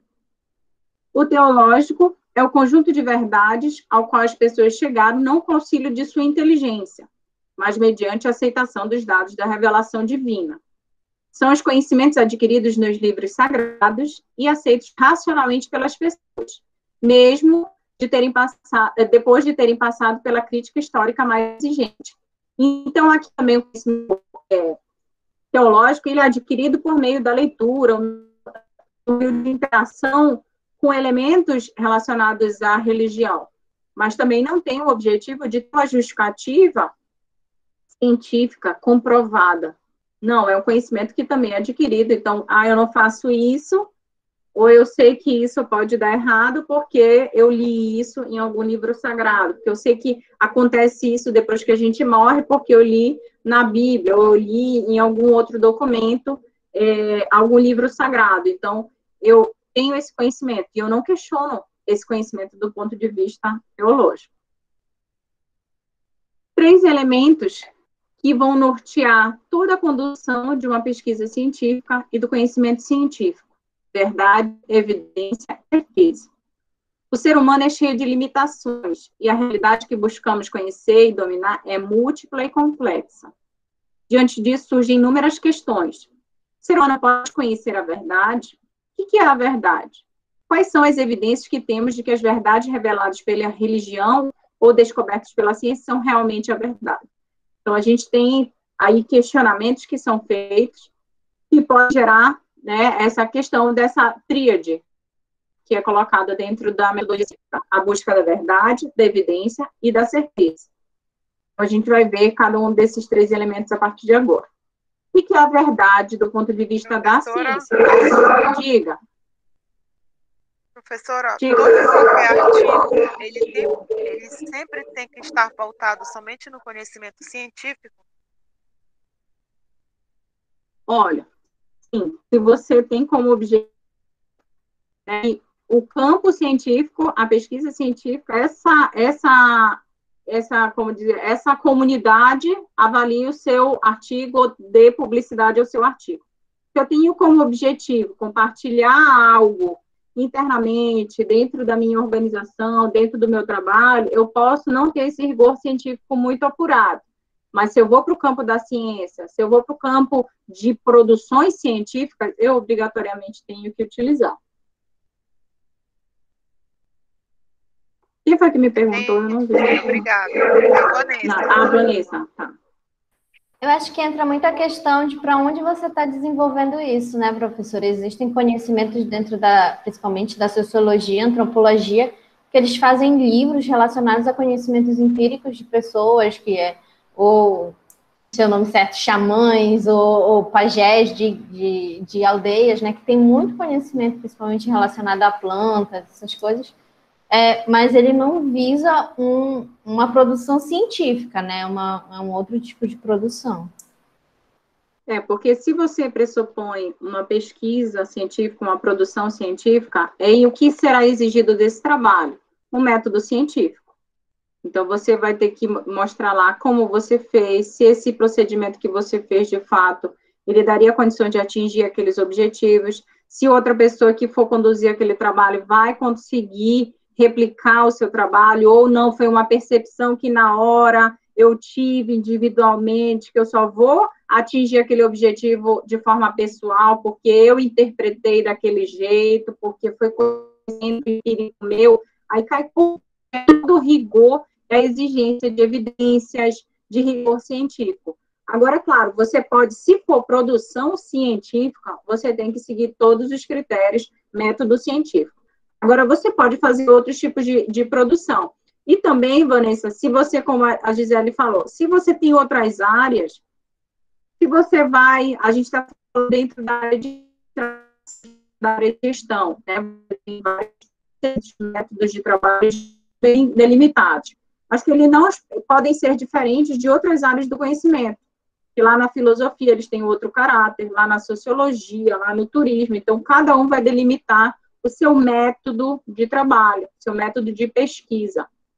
E se você tem o objetivo de publicar no campo da ciência, né, com rigor científico, onde serão avaliados, por exemplo, esse produto por avaliadores ad hoc, que a gente chama, que são especialistas de determinadas áreas, você tem um rigor muito grande. E aí sim, você tem que utilizar uma bibliografia científica, não posso usar blog, não posso usar alguma outra coisa que não é científica. Então, você tem todo um rigor por trás, para aquele documento, com certeza, aquela produção vai ser avaliada.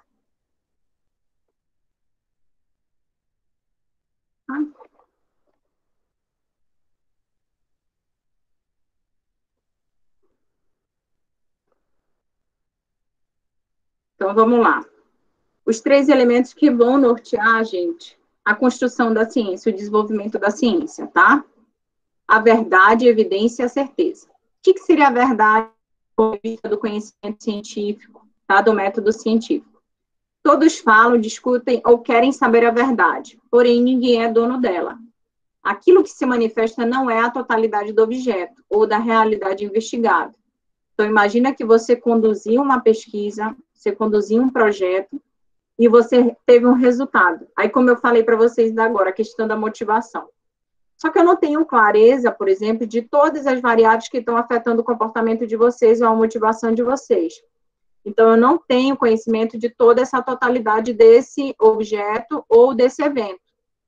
Então, eu posso, lá no final do meu trabalho, da minha pesquisa, tentar explicar, justificar os meus resultados em função do procedimento que eu desenvolvi.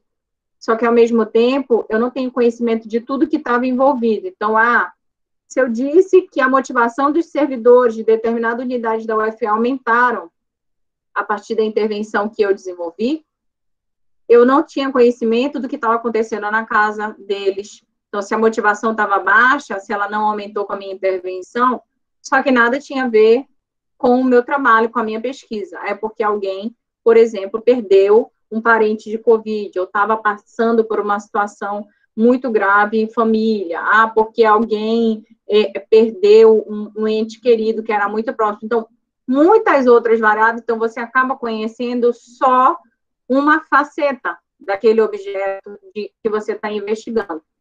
Então, sempre tem conhecimento da totalidade desse objeto, ou dessa realidade que eu estou investigando.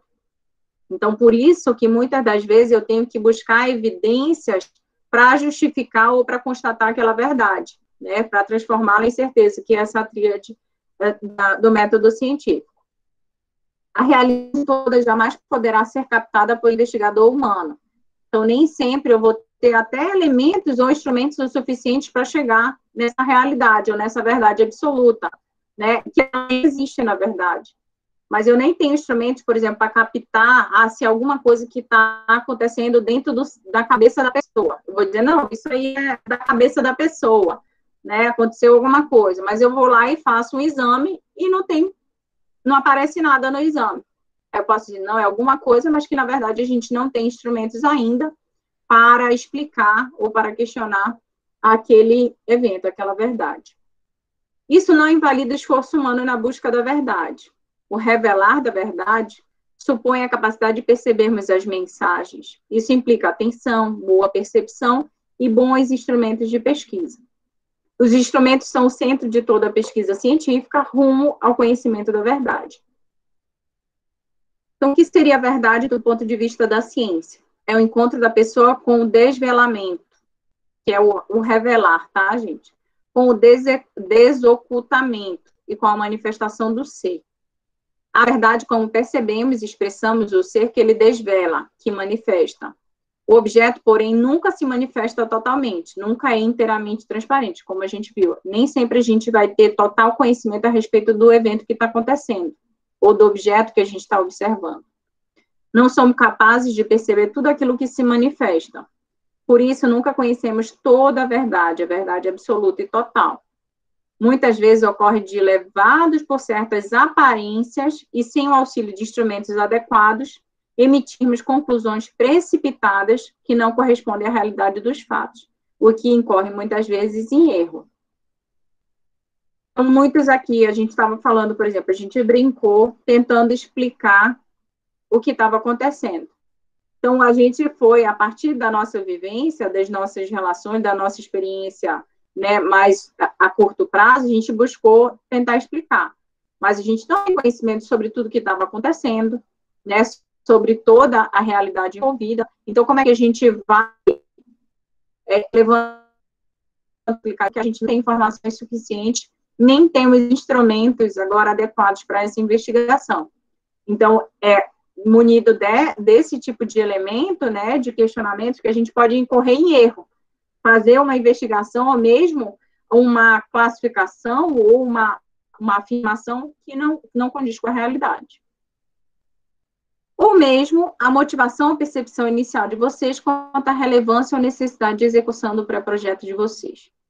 Como eu disse para vocês, muitas vezes, gente, quando... Ah, tá. Lídia, diga, Lídia.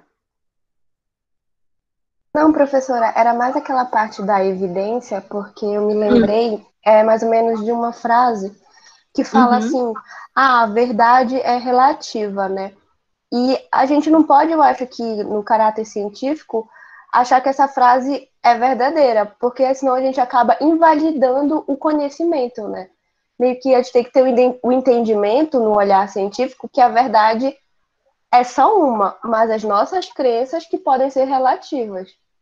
Na busca dessa verdade. A gente tem que estar sempre buscando encontrar essa coisa que é única, né? E que mais ou menos isso. Não, e às vezes a gente não tem informações ou ferramentas o suficiente para chegar a uma conclusão sobre essa verdade.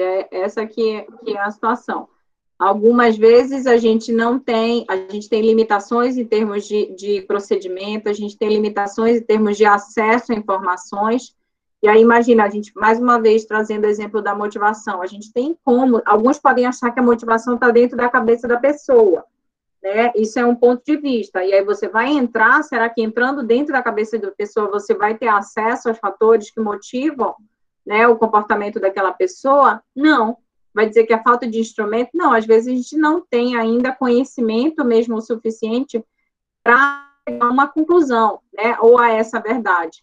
Então, o tempo inteiro a gente está buscando. Ela é relativa no sentido que ela pode ser modificada, mas dentro daquelas condições, daquele procedimento que eu executei, daquele método que eu desenvolvi, né, ela tem que chegar, eu tenho que chegar a alguma conclusão, alguma verdade, mesmo que ela seja inacabada, tá, gente? Eu posso, ao final, chegar à conclusão de que não deu certo. Esse meu procedimento aqui, ele foi falho. Eu não posso dizer que esse resultado é em função da pesquisa que eu desenvolvi. Essa é uma verdade também. Então, a verdade nunca é só positiva, né? Diga, Rômulo. Eu acho assim, professora, que também ter ter a consciência, né, de que, como a senhora estava falando, por exemplo, eu, na minha pesquisa, eu escolhi um instrumento de pesquisa.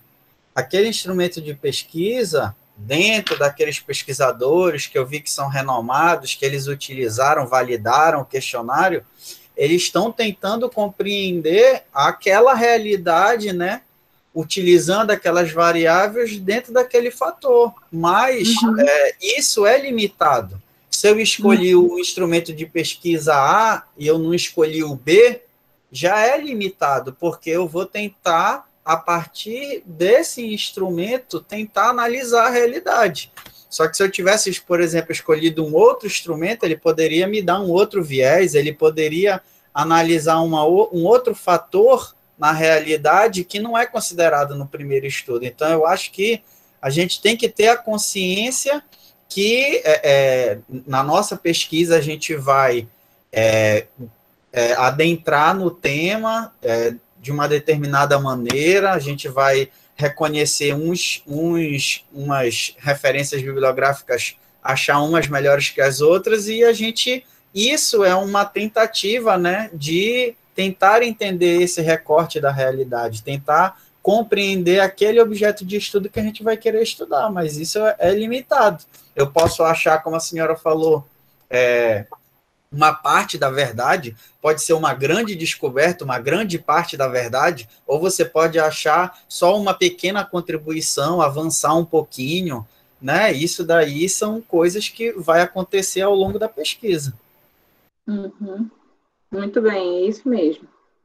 E aí, quando eu digo assim também, Lídia, que a questão da verdade, a gente tem que ter uma percepção bem clara também, tá, gente? Do procedimento que a gente for utilizar, do método que a gente for utilizar. Porque, por exemplo, dentro das sociais aplicadas, a maioria de vocês, na verdade, pressupõe uma coleta de dados por meio de instrumento de pesquisa, de questionário. Quem aqui levanta a mão quer aplicar um questionário para coleta de dados?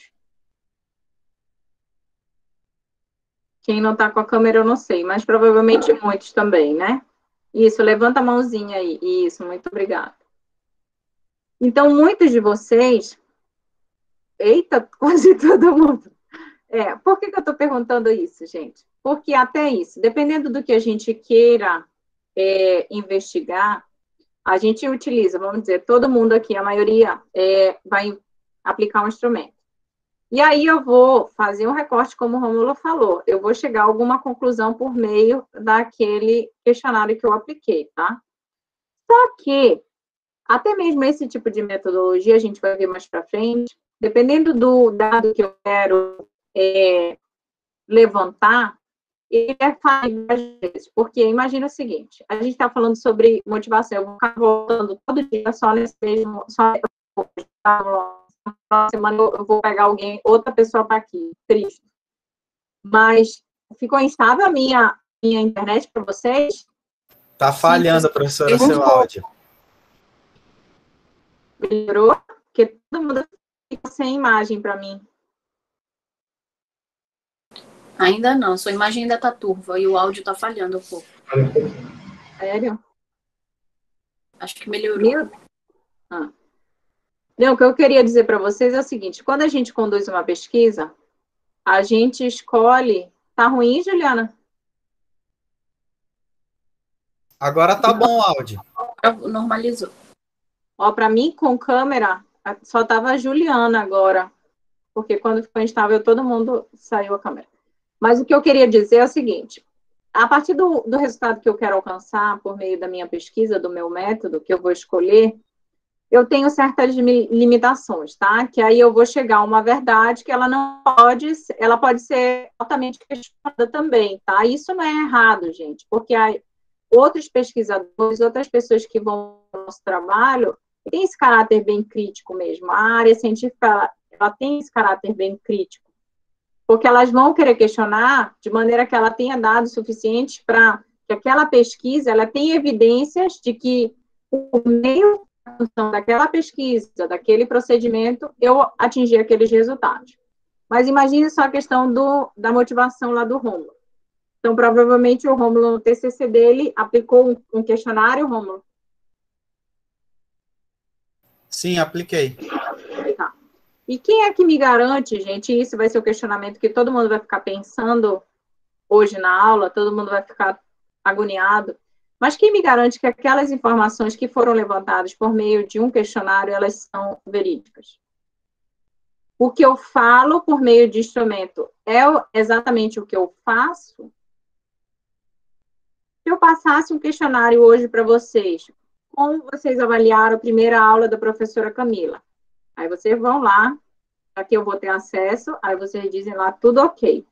Só que no fundo, como eu não tenho como entrar em vocês, alguns de vocês podem, não gostei, sei lá, qualquer outra motivação. A gente parte do pressuposto que é verdade, né?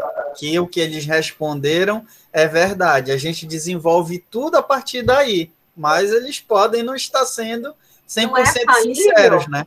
Não pode ser falho esse tipo de dado, esse tipo de procedimento, mas por que a gente usa tanto aplicação de instrumento para coleta de dados? Pela acessibilidade, pela facilidade de ter acesso aos nossos dados, mas a gente tem que ser crítico o suficiente também, que do ponto de vista da ciência, do controle, da evidência, eu não tenho total certeza, o que ele disse é exatamente o que ele faz? Não necessariamente. A gente só diz numa pesquisa de satisfação que a gente está afim, a gente está aborrecido com a empresa, a gente vai lá e mete, mas em condições normais a gente está ok, só para se livrar logo daquela desgraça, né? Mas não era o que a gente estava sentindo lá naquele momento. Mas a gente tem como... Diga, Rocha. Nesse caso, um método mais custoso, caro mesmo em questão de recurso, poderia ser, por exemplo, o Rômulo avaliando o desempenho dos servidores. Será que eles conseguiram produzir mais depois que ele inseriu ali um fator motivador? Será que aumentou o desempenho dos servidores? Não conseguiu entregar melhor? Como é que está a qualidade do trabalho pela observação? Mas é muito mais custoso, né? Questão de valor e tempo, do que tentar aplicar um questionário. Então, existem outros métodos, acredito eu, que sejam mais eficientes para investigar essa mesma coisa que ele quer ver, mas demandaria muito esforço. Sim, com certeza. Gabriel, diga, depois eu comento.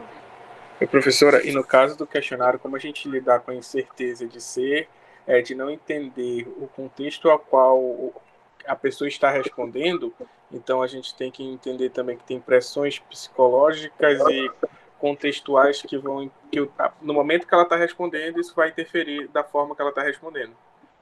Nesse momento eu preciso que as minhas perguntas elas sejam o máximo possível à prova dessas variáveis que podem impactar no meu resultado.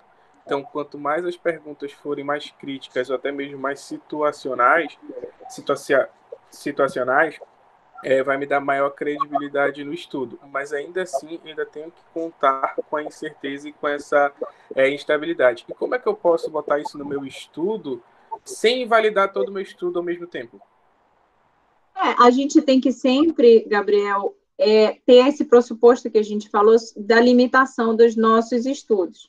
A gente nunca vai dizer que, não, esses resultados eles estão totalmente coerentes, é isso mesmo, se outra pessoa aplicar um instrumento dentro desse mesmo contexto, ela vai conseguir os mesmos resultados. Eu nunca vou ter como fazer uma afirmação totalmente no final do meu trabalho. Por quê? Porque eu não tenho controle sobre todas as variáveis. Principalmente no contexto aplicado que vocês estão trabalhando, gente, a gente tem menos controle ainda. Então, como o Gabriel falou, então, imagina que eu conduzi uma pesquisa de clima organizacional, como já aconteceu no nosso laboratório, e aí era um contexto, por exemplo, que todo mundo tinha tido um corte salarial.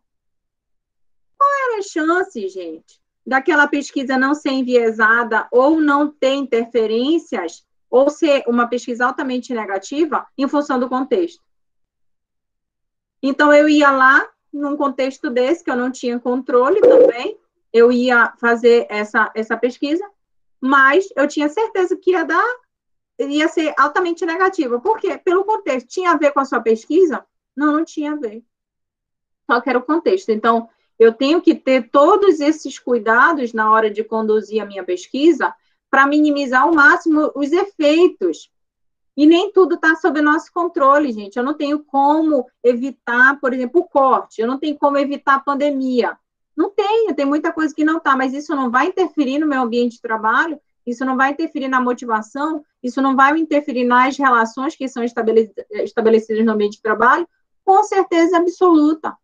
Já vou te dar a palavra, Rômulo, mas como o Thiago Rocha mesmo falou, é muito mais custoso, às vezes, mas do ponto de vista científico, a gente tem um rigor muito maior, tá? Que fica a dica para todo mundo aí, mas a gente tem muito mais controle e possibilidade de afirmação de que aqueles dados que eu alcancei foi exatamente pela intervenção que eu fiz ou pela pesquisa que eu conduzi. Quanto mais controle, menos factível a subjetividade eu tenho a minha pesquisa.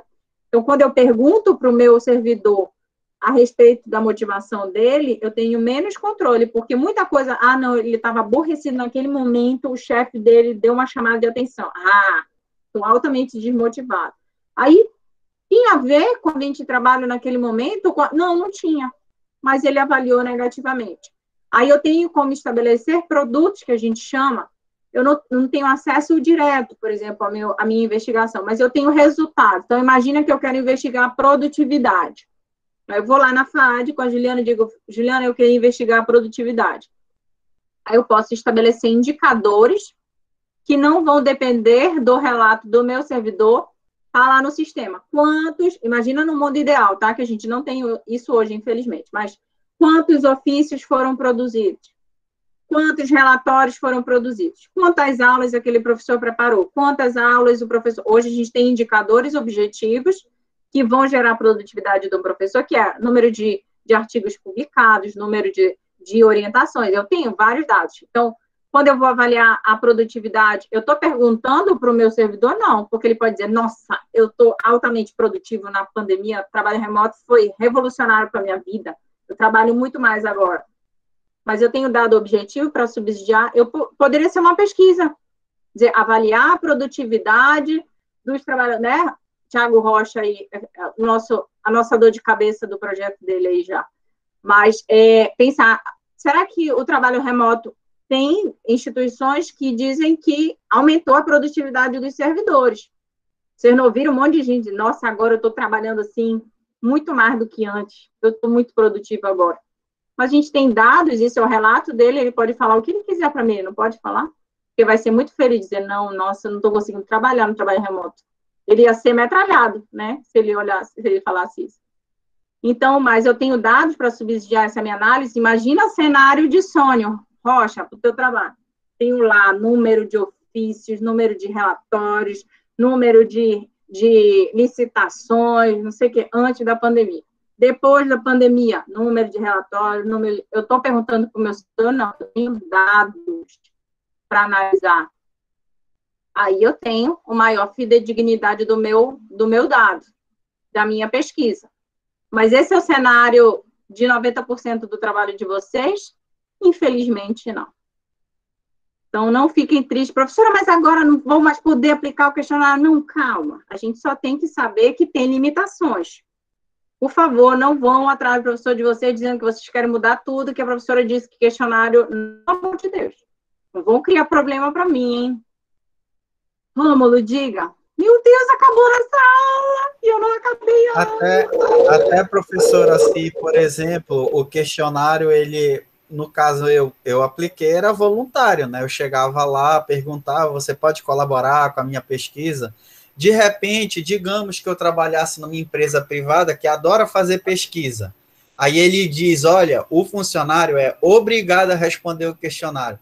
Só do fato de uma pessoa ser obrigada, ela já pode responder com raiva, ela já pode chegar lá, é para responder, então eu vou responder. Me dá isso aqui. Com aquele questionário dele. Lá vem ele, aí eu vou responder de qualquer jeito. Aqui é a primeira eu marco 5, a segunda eu marco 2, e ele nem está lendo. Então, só isso, né? Só, por exemplo, esse fator de ser obrigatório ou de ser voluntário, só isso já pode mudar tudo, né? Vocês estão vendo a dificuldade de se fazer pesquisa? É isso, gente. Porque a gente não tem controle. Mas não chore, não se desesperem. Hoje é sexta-feira. Não se desesperem, tá? Mas égua, é isso. Professora, égua. Éguádio. Mas, ó, a verdade é que a gente tem que reconhecer... Professora, desculpa te interromper, eu posso lhe fazer uma pergunta a respeito sobre essa história do questionário, né? Eu queria lhe perguntar assim, se há um percentual, né, para saber sobre a veracidade dessas informações, se de todo um todo aplicado o questionário, se ali 50%, 80%, 70%, ou impossível a gente prever isso? Por exemplo, vou aplicar, mas eu já sei que 20% aqui das respostas não vão, né, falar a verdade. Ou não tem como, por causa dos diversos contextos. Não tem, né? Não, Rose, infelizmente não temos como. Porque são muitas, é muito complexo mesmo, gente. É muito. Não é para desmotivar, tá? É só para ficar, para reflexão. Mas é porque é complexo mesmo. Só para fazer Um paralelo, basicamente, é o erro amostral que a professora Marinalva falou naquele dia, né? Então, a gente vai jogar lá que eu estou achando que o meu dado é 95 para mais ou para menos, né? Então, é o máximo exatamente isso que eu pensei, Gisele. É verdade. Tudo a E ver aí, com o que a por professora exemplo, falou. se você reaplicar a pesquisa durante um determinado tempo, tu pode tentar eliminar um pouco mais do erro, né? Várias vezes, ou falar várias vezes com a mesma pessoa ou com outras. Mas como a própria professora falou naquele dia, a gente que também escolhe o erro, né? Então, é como a professora Camila falou, não tem o que fazer. Eu não sei quem foi primeiro, se foi o Jesuíno ou se foi a Mariane. Mas, Mariane, como eu vou pressupor que meu aluno, ele é cavalheiro, eu vou dizer que você veio primeiro. Com certeza. Foi eu mesmo. Além das dificuldades, né, do questionário na elaboração, né, da questão dos respondentes, ter uma questão enviesada, é a quantidade que você precisa também do questionário para validar a pesquisa, né? Eu mesmo no meu TCC, eu tive que aplicar 2 métodos, né, para poder conseguir a quantidade. Foi um presencial, naquela pressãozinha para o pessoal responder, e outro foi pelo Google Forms, né, para ver se o pessoal em casa se disponibilizava no tempinho para poder responder. Então, a dificuldade também de conseguir o quantitativo mínimo para validar a pesquisa é terrível, né? Todo mundo super se identificando, Mariana. Diga, Jesuíno. Olha, Jesuíno, meu sonho era falar Jesuíno, meu filho. Pode falar agora. Eu ia fazer só um comentário que você estava falando do assunto sobre a verdade, evidência, e muitas vezes a verdade ela só permanece num contexto temporal ou ambiental específico. E eu lembro, no caso muito simples, eu acho que para todo mundo aqui seria bem exemplificado, um caso alimentar, por exemplo, há mais de uma década atrás, o ovo, por exemplo, tinha evidências que era super mal para o colesterol, fazia muito mal, aumentavam, e assim, era um bicho, a gente não podia comer ovo porque era muito gorduroso, aumentava o colesterol e tal. E em 2008 teve um estudo científico conduzido que basicamente determinou que o ovo é o segundo melhor alimento do mundo. E foi feita uma pesquisa. Dos crossfiteiros, Jesuínos, 16 ovos por dia. Pois é, fizeram uma pesquisa, que eu acho que eram 25 ovos por dia que o pessoal comia, e no final descobriram que isso diminuía o colesterol. Então, assim, como aquela verdade foi derrubada, assim, por um método científico, né, um estudo. Pois é. E por estudos, né, Jesus? Isso. E é isso, muito bem, Jesus, é isso mesmo. Com o passar do tempo, novos conhecimentos vão sendo desenvolvidos, e aí algumas teorias, como essa que o Jesuíno deu bem prática, vão caindo por terra. Então, hoje é a base da alimentação de quem é fit, né? Então, porque, de fato, conhecimentos, muitas pesquisas foram desenvolvidas que acabaram por refutar tudo que tinha sido desenvolvido antes, agora você tem um novo conhecimento adquirido. Então, é do nada? Não, não é do nada, é fruto de muita pesquisa, de muito conhecimento que foi desenvolvido ao longo do tempo. Então, não é porque você teve uma verdade lá, né, Jesuíno, lá, há anos atrás, de que era ruim. Não, pronto, acabou. Agora, ninguém mais vai pesquisar isso porque o ovo é ruim mesmo e pronto, acabou. Não. Durante todo esse tempo, pesquisas continuaram sendo desenvolvidas e aí mostraram outra evidência. Então, é normal mesmo isso. Então, por isso que a ciência nunca vai ser estanque, o conhecimento nunca vai ser total, né, ali parado ou estagnado. Não, ele sempre está em desenvolvimento. Gente, acabou nossa aula, eu não acabei a aula de hoje. Então, eu vou ligar você. Muito obrigada pela atenção de todos, tá? Beijos para todos. Muito obrigada por estarem aí, olhando para mim, envolvidos na aula. Isso é muito reforçador, estimulante para os professores, tá? Então, beijos para todos. Eu vou postar lá e a gente continua a aula na próxima sexta-feira, ok? Só uma dúvida. Professora, você falou que ia fazer a chamada. A chamada. Ah, tá. Acabou. Nem tenho aqui minha chamada mais, espera. Vou usar papel. Uma pergunta também, por favor. Diga. De material que a senhora postou no Classroom, foram só esses 2 textos de hoje, por enquanto, não é isso? Toda semana, Juliana, toda segunda-feira, provavelmente, eu vou postar o capítulo que a gente vai utilizar, tá? Então, provavelmente, na sexta que vem, a gente vai terminar, que eu não terminei a aula de hoje ainda, tá? E aí, na próxima sexta-feira, a gente já começa. Mas na segunda-feira eu posto lá para vocês, tá? O Thiago já postou algumas coisas, a gente ficou de conferir lá. Obrigada. Sim. Tá, eu vou ter que fazer coisa bem... É porque a Marinalva mesmo indicou que dava para fazer pelo Meet uma chamada lá. Só que algumas pessoas não estão no seu próprio computador e pode dar um conflito lá que ela já falou. Todo mundo achou que seria bom, mas no final não foi tão bom. Alguém não está com o seu computador? Deixa eu ver. Vamos lá. Eu vou dizer Gisele, Lídia. Ah, você que tinha que dizer presente. Ah, tá. Eu estou anotando. Tiago Rocha, Rômulo, Juliana, Ligiane, Michele, Kiara, Mariane, minha xará Camila, Rose, Larissa, na ordem que está aparecendo para mim, tá? Cachúcia. Ah, não, pera. Tá. Werlen. Já vou aí em ti, Cachúcia. Daniele. Natália. Luísa. Otávio. Jesuíno, meu filho. Catiúcia. Gabriel. Marcelo. Mona Lisa. Vanessa. Deixa eu ver se está todo mundo. Deixa eu ver aqui. Todo mundo. Eu não falei o nome de alguém? Não, né? Falei o nome de todo mundo? Sim? Então, gente, muito obrigada pela atenção de todos. Boa tarde para todos. Bom final de semana. Boa noite, professora. Tchau. Beijo para todos. Obrigado, até semana que professora. vem. Tchau. Tchau, gente. Boa noite.